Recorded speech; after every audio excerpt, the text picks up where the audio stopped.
For those of you who weren't here in the morning at our system services tutorial, my name is Julia Matevosyan. I'm an associate director and chief engineer at ESIG, and I have an honor and pleasure to chair this opening panel session for ESIG Fall workshop.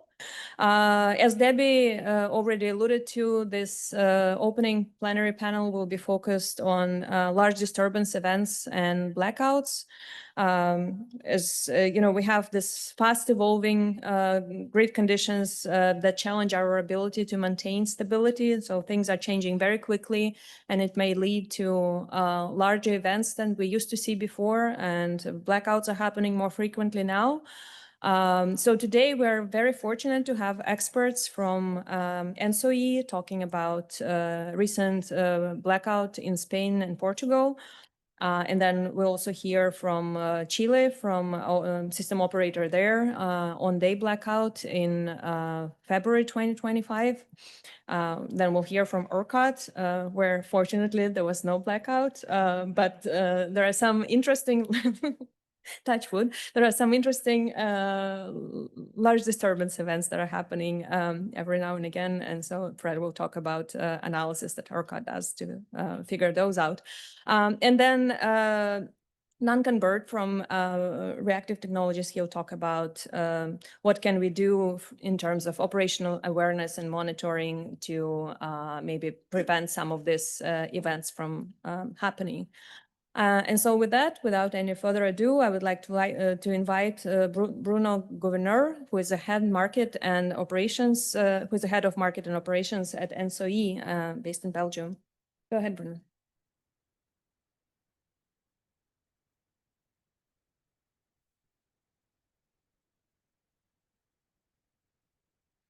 Thank you, Julia. Good afternoon, colleagues. So indeed, I'm going to give you a very, very short summary of our first report on what happened in Spain and Portugal on 28th of April this year. I have many slides, so I'm going to switch to some of them. So one can tell a very good story along with the integration of the solar battery naturally become one of the components to build that picture.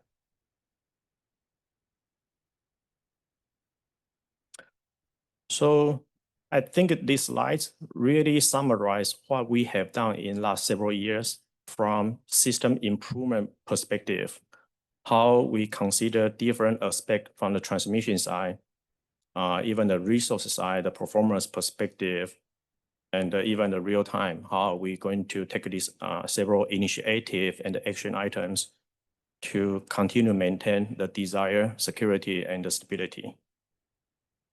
I think before I go into the details, I think I would say in the last several years, we start really recognize, I don't have slides here to show, but really the concept is a bridge. I think when we see or identify system need, rely on a single side to solve the issue is unlikely the most efficient one. So we start to work on and identify any other part, any solutions on the transmission side, from the resource side, or from demand side. Incremental benefit from all the different components really provide the most effective solutions. So along with the integrations, I think the first one, we quickly recognize the voltage support and the system strength issues. And as actions, what we have done so far is in 2018, the first synchronous condensers was actually the first two synchronous condensers were implemented in the Panhandle region in West Texas. That's mainly for the purpose to help maintain the system strength and to have a reliable wind generation operations. And along the couple of years later, the entire West Texas really dominated by wind, solar, and energy storage. And in real-time operations under certain conditions, you can even consider half of West Texas. We could have very limited or even zero synchronous machine. And under 40 gigawatt renewable capacity connected to that region, produced approximately 25 gigawatt output. So we recognize the need. So we put a synchronous condensers, additional 6 synchronous condenser projects, each with total of 350 MVA. They are also located in the West Texas. They are expected to be implemented by 2027. On the resource side, I think as David pointed out in the opening, the right-through capability, we recognize the need, and we continue to work with our resource entity and stakeholders to see how we can further better utilize the inverter-based capability to help the grid on the right-through perspective. So next slide, I will show you our evolution, how we consider the right-through over the last several years. But again, with the latest IEEE 2800, we were able to work with our stakeholders, try to adopt the latest IEEE 2800 right-through capability requirements to all the new IBRs. And also all the legacy one, they also need to follow the right-through requirements for the previous established standards. For the models, I think we put a lot of effort, recognize the model and the simulation tool will remain the key components to help us to make the power system decisions. So how to get a more accurate model, how to get adequate simulation tools, recognize the model limitation, recognize the tool limitations, apply the right tool and the simulation tool and the right model to make the right decision. That's something we have a lot of lessons learned, and that's an area we continue to improve. So we have established that we call it model quality test. It has been, I would say, widely discussed and adopted together in the industry. We have model validation and verification requirements. We also start to identify the new ways to do the simulation as well. The fourth one is we call it generic stability constraints. I think this is the stability constraint we need to enforce in real time to maintain a reliable operation, mainly mostly for the generation stable operations. Give a context, back to 2014, ERCOT, we need to maintain only 4 stability constraints in real time. As of today, we have more than 25. And this happened to be along with the integration of inverter-based resources, where we try to identify the potential challenges, and we try to rely on some operation mechanism to help the stable operations. Sometimes may include curtailment if necessary. The last one is to improve our situation awareness with the penetration of inverter-based resources. Our grid characteristics totally changed. Definitely is more dynamic and more volatile compared to what we used to. So we recognize the value to have even high resolution measurements we need from the system.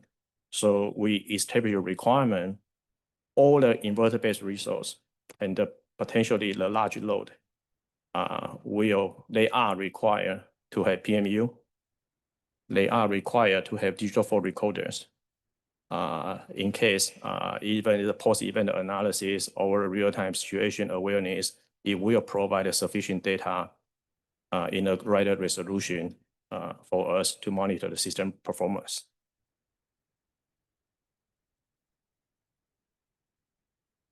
These slides kind of provide another aspect over the last several years from the inverter-based resource perspective, from the grid code or performance requirement perspective, how we start to impose or kind of develop our requirements over the last several years.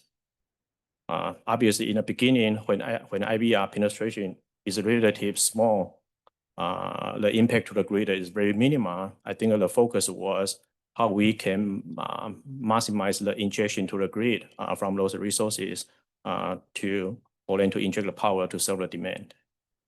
Once the capacity start to increase, we started to observe the potential voltage concerns back to 2006, when we had about 4 to 6 gigawatt wind generation in our system. We start to see the operational voltage concerns. So we start work with our stakeholders. So that's where in 2006 to 2008, we established a requirement. All the inverter-based resource, they are required to have a dynamic voltage support. They are required to have automatic voltage control in real time.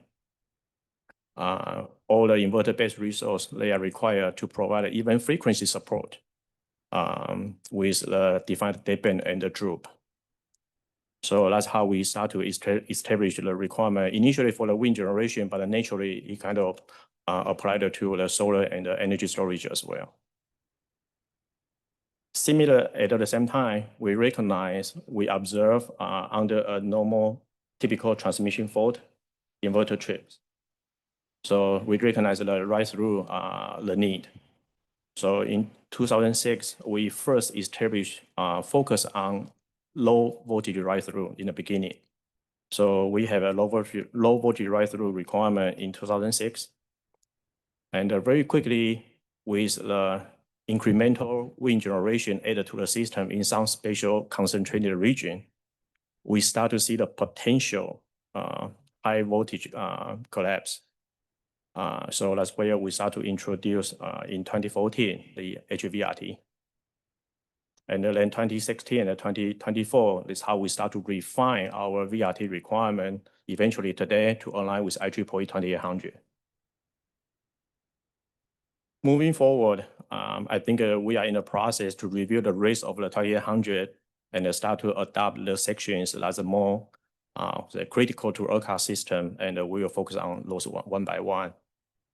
The most recent activity we are working on with our stakeholders is the adoption of, we call it advanced grid support, essentially the grid forming technologies. So we have a proposal right now is in a stakeholder review. It actually has been approved by our board of directors and is in a queue for our PUCT review and approval. So essentially the requirement for the grid forming or advanced grid support is for all the new energy storage based on the SGI date. After the defined SGI 8 for all the new energy storage, they are required to provide grid forming in operations once they come online. There's another proposal we are thinking as a conceptual one, not yet officially proposed, but we have been talking with our stakeholders is the requirement applied to the new energy storage.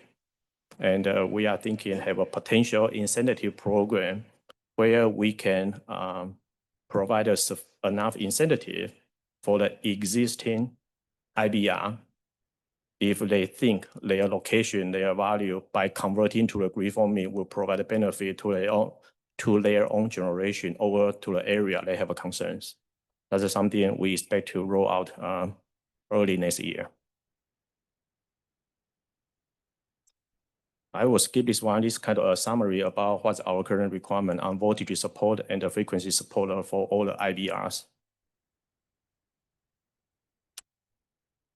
Even with a lot of activities we have done for last several years, one thing we definitely start to focus on much more with a lesson learned and with all the industries is we start to put a lot of focus on monitoring in real time. So especially one of the key focus is the inverter IBR right through events. So we established a dedicated team about 2-3 years ago, kind of using the SCADA, PMU, try to identify and closely monitor performance of inverter-based resource. So this is kind of an example since 2024 to probably this summer. The slide shows under a typical transmission fault, we still see inverter resource trip. I think on the positive side, the amount is manageable, it's not kind of expanded, but we still continue to treat this one as very seriously to see what are the root of cause of the trip. Are we able to work with our resource entity and the OEM to identify the root of cause? Are we able to identify the mitigation to prevent it recur again? I think the overall, our goal is try to identify when things are local and small. and try to put a mitigation and the lesson learned, try to fix it before it got escalated to become regional. And we are doing similar, started very recently. I would say actually it's almost 2-3 years. We are doing the same thing for the large load, the crypto mining and the data center connected to ERCOT system. So this kind of slides just definitely shows the data center and the large load. We call it large load. They are also very sensitive to the voltage on the transmission side. And they did trip, and we are in the process actually working with our stakeholders, even all the developers, try to identify how can we mitigate this one. And one of the options including the potential voltage write-through requirement for the large load as well. So I would say there's a lot of large load activities, including the agenda for this workshop. Probably I'll just do some advertisement. The ERCOT large load working group is open and the agenda is available to our observation the last 2-3 meetings. We saw more than 300 people call into that meeting. There's a lot of activity ongoing right now. I expect will be similar discussion in this workshop as well. So this slide can show what the event analysis team typically what they see and what they do.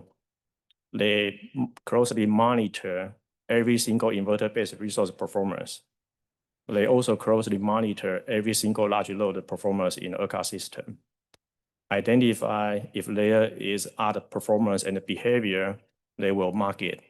And they will issue a request for information to the affected entity, try to understand what's going on, try to obtain the PMU and the digital fault recorders to see what's the actual performance at their point of the interconnection side.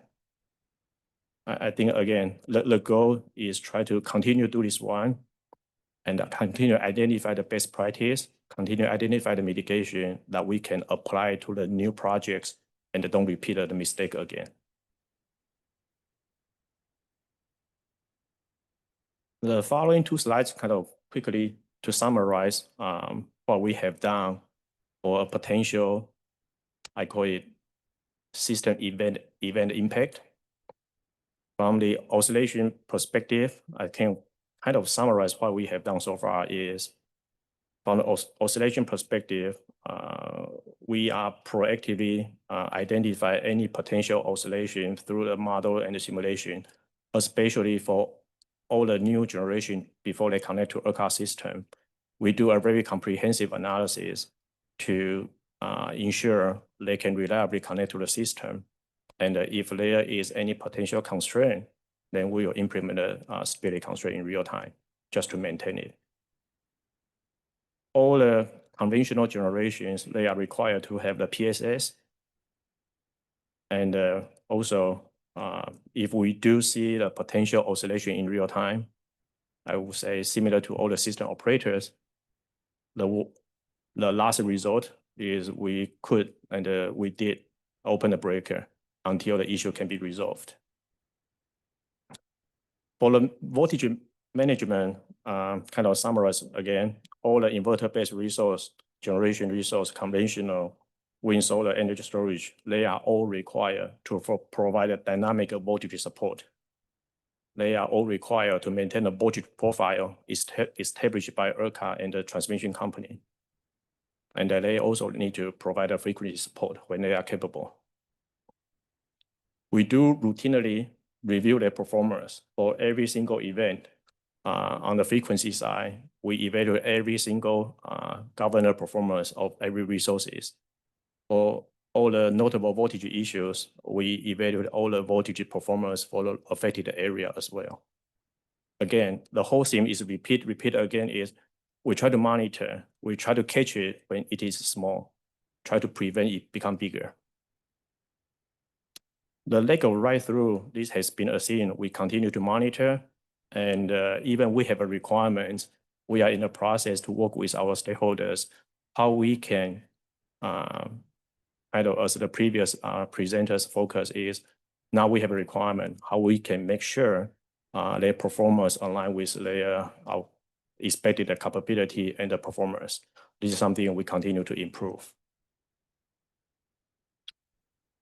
The last one is if we do have a large power imbalance, what's our current practice or what we have done so far to prevent it or even try to mitigate it. I think by enhancing the write-through capabilities, it really reduces the risk under a single transmission fault. The unexpected generation will be minimized. That's something we focus on a lot right now. And we put transmission enhancements such as signals condensers, even potentially in the future, the E-Stacom as well, if necessary, try to maintain the voltage profile and improve the system strength as necessary. We continue improve our event analysis and the capability and data collections. Not only the PMU digital fault recorders, even the very typical, the SCADA. I think how can we have a very good SCADA point to cover the entire system? That is also very important. The last one, how do we mitigate if it does occur? In ERCOT, we review our N3 service methodology every year. We identify the need, we do a necessary adjustment. And for the large potential imbalance, I think over the last several years, we introduced the load resource. It can be controlled by the high set under frequency, such as relay. The awarded load, if they do detect the frequency by themselves at 59.7 Hertz, they will trip. And that is under the ancillary service market, where they get an incentive and compensation to provide such support. Similarly, for the resources that can provide very fast frequency response, essentially from 0 to 100%, if the frequency reach to 59.85 Hertz in 15 cycles. So those are the ones provide a lot of, I would say, stability and reliability benefit to the grid when we see the potential large imbalance. And certainly, the last one is under frequency load shedding schema. We have 3-stage under frequency load shedding for many, many years. And one of the initiative and the improvement after ERCOT URI major event back to 2021 is recognize a more smooth and a granular under frequency load shedding will help the grid minimize the impact and may help the restoration. So we are in a process to revise our under frequency load shedding schema from 3 stages to 5 stages. And we also introduce a new stage as an anti-slow stage, mainly focus on the slow frequency decay. That is another scenario. We anticipate this one will help our system. This kind of summarizes my update. Thank you so much.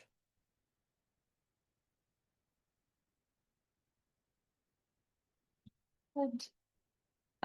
Thank you, Fred. And then last but not least, we'll hear from Duncan Burt, and we'll hear about how we can increase situational awareness and maybe prevent some of these events. Duncan is a Chief Strategic Growth Officer at Reactive Technologies. Welcome. Thanks, Julia. There is always a danger in following Fred that he will have said everything there is useful to say.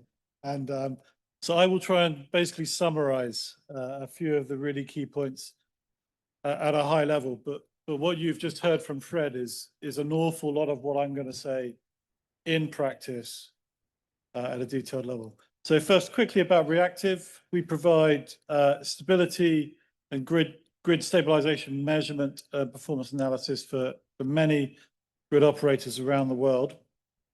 And that measurement is a key part of really understanding how your system is behaving and how it's changing in its behavior, and can help you both analyze these micro events that are precursors to big events, and also then look at what's going on. And I can see my marketing team have put it on auto switch on the slides, which is going to cause me a massive issue. So I might just have to pause that somehow. Just come out of there for a minute. Sorry, guys. So let me just talk about a few key things. And what I really want to talk about is layers of defense. So many of you will have worked in safety protocols before and may be well aware of something called the Swiss cheese model, which is about layers of actions and defenses that you're taking at different time stages and at different parts of a process, each of which should be able to stop a bad event from happening. It's very common in construction and critical elements like mining. It's also very common in aircraft safety design and nuclear safety design as well. And it's called the Swiss cheese model because for a bad incident to happen, then something has to pass, all the holes in the Swiss cheese have to line up. And the event passes through each hole in each layer of your defense. And that's when the bad thing happens. So lots of potentially bad things can occur, but most of them are stopped because at some point, someone has sat in an ESIG seminar and gone, that's a really good idea. I'm going to implement that in my modeling or in my checklist, or Fred Huang's going to do an anti-stall system in Texas. We should do that somewhere else. And because you've done that, and because you wrote that down today and did it, in 10 years' time, you will have a tighter, more robust layer of defense, and you won't have a blackout in your grid. That's what today is all about. And those layers of defense are really, really key. And what many of us are doing, I bet nearly everyone in this room, is trying to improve one of those layers now so that the system is more resilient in 5, 10, 15, 20, 40 years' time, yeah? So let me just, at a high level, talk about some of those layers so that we're really clear on them, and some of the common themes that are emerging from the incidents we've seen this year. And I think first, no one said it so far, so I will. I haven't found anyone who says that we're seeing more major incidents at the moment than we have done in the long run over the last 30 years. Yeah, there have always been significant grid incidents for a whole load of human and technological factors. And at the moment, I don't think anyone can say we're seeing an increase in that. We are seeing a change in themes, and some of those themes you've heard about already today. So we are seeing a preponderance for voltage or stability type events, and events that are not necessarily anticipated by the traditional planning and modeling approach as well.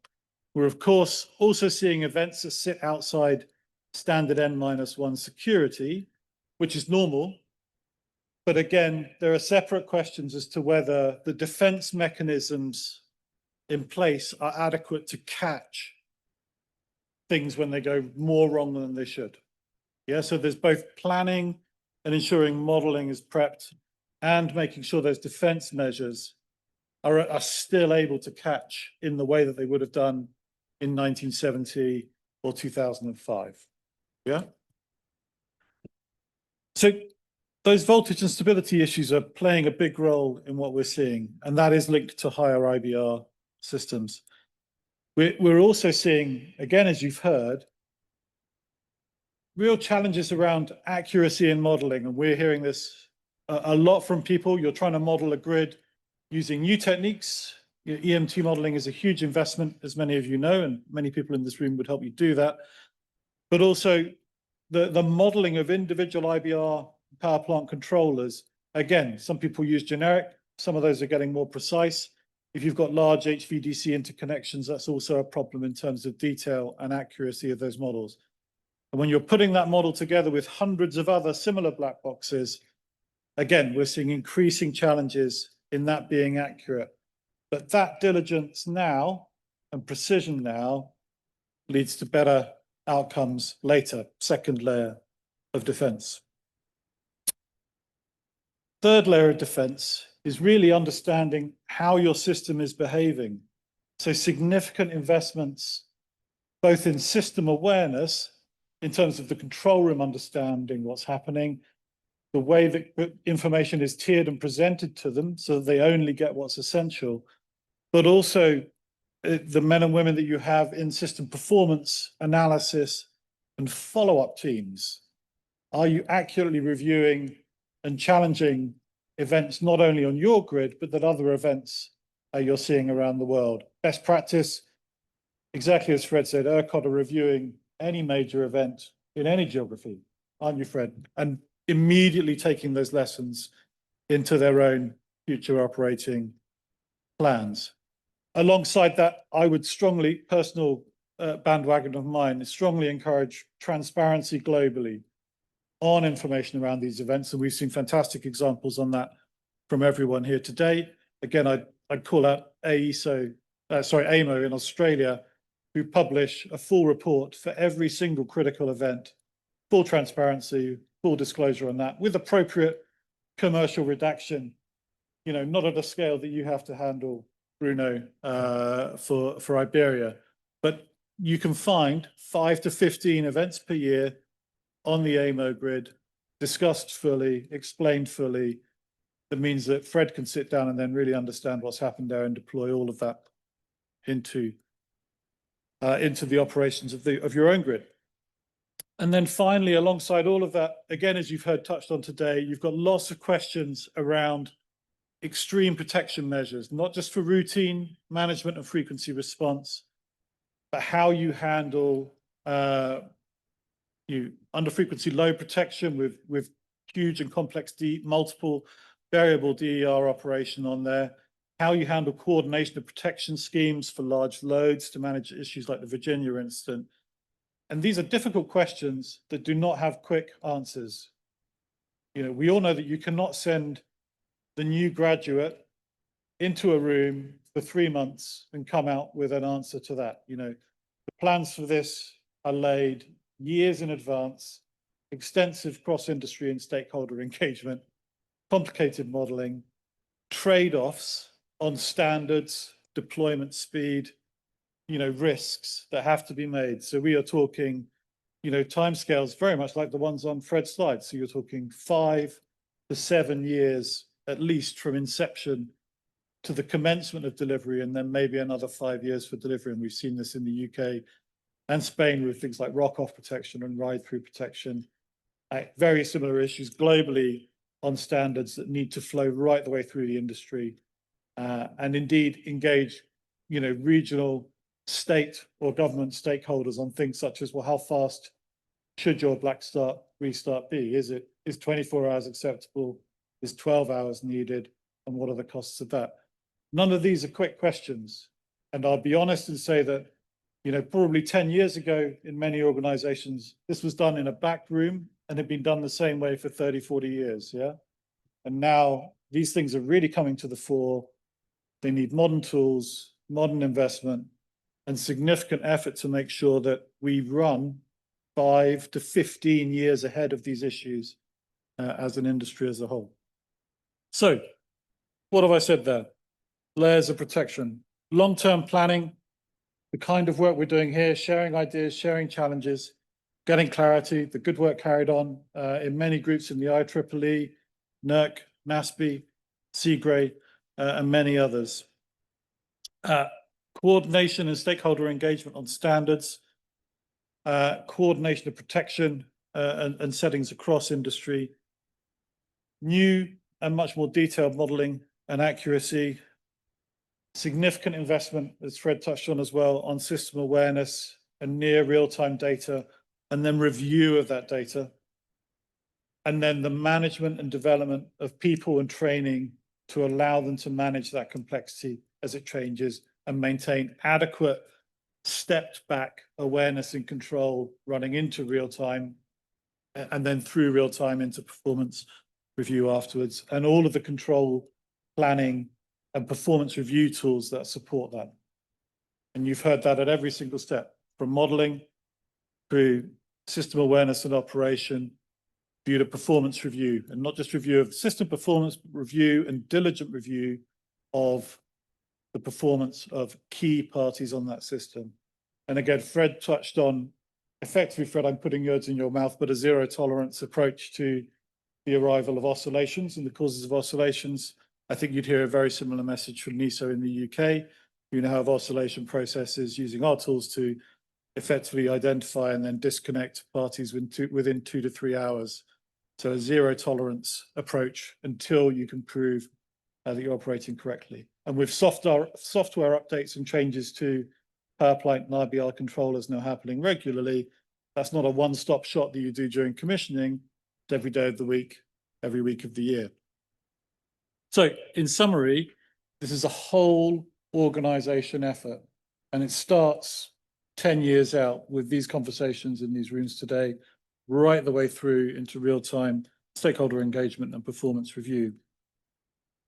And fundamentally, at the core of that is deep attention into these critical new areas around voltage stability and strength, inertial and system damping performance, and oscillations. And that's all I can do. I can summarize basically some of the key points that everyone else has said. So Julia, at that point, I'll give you back a lot of my time and hopefully some time for questions.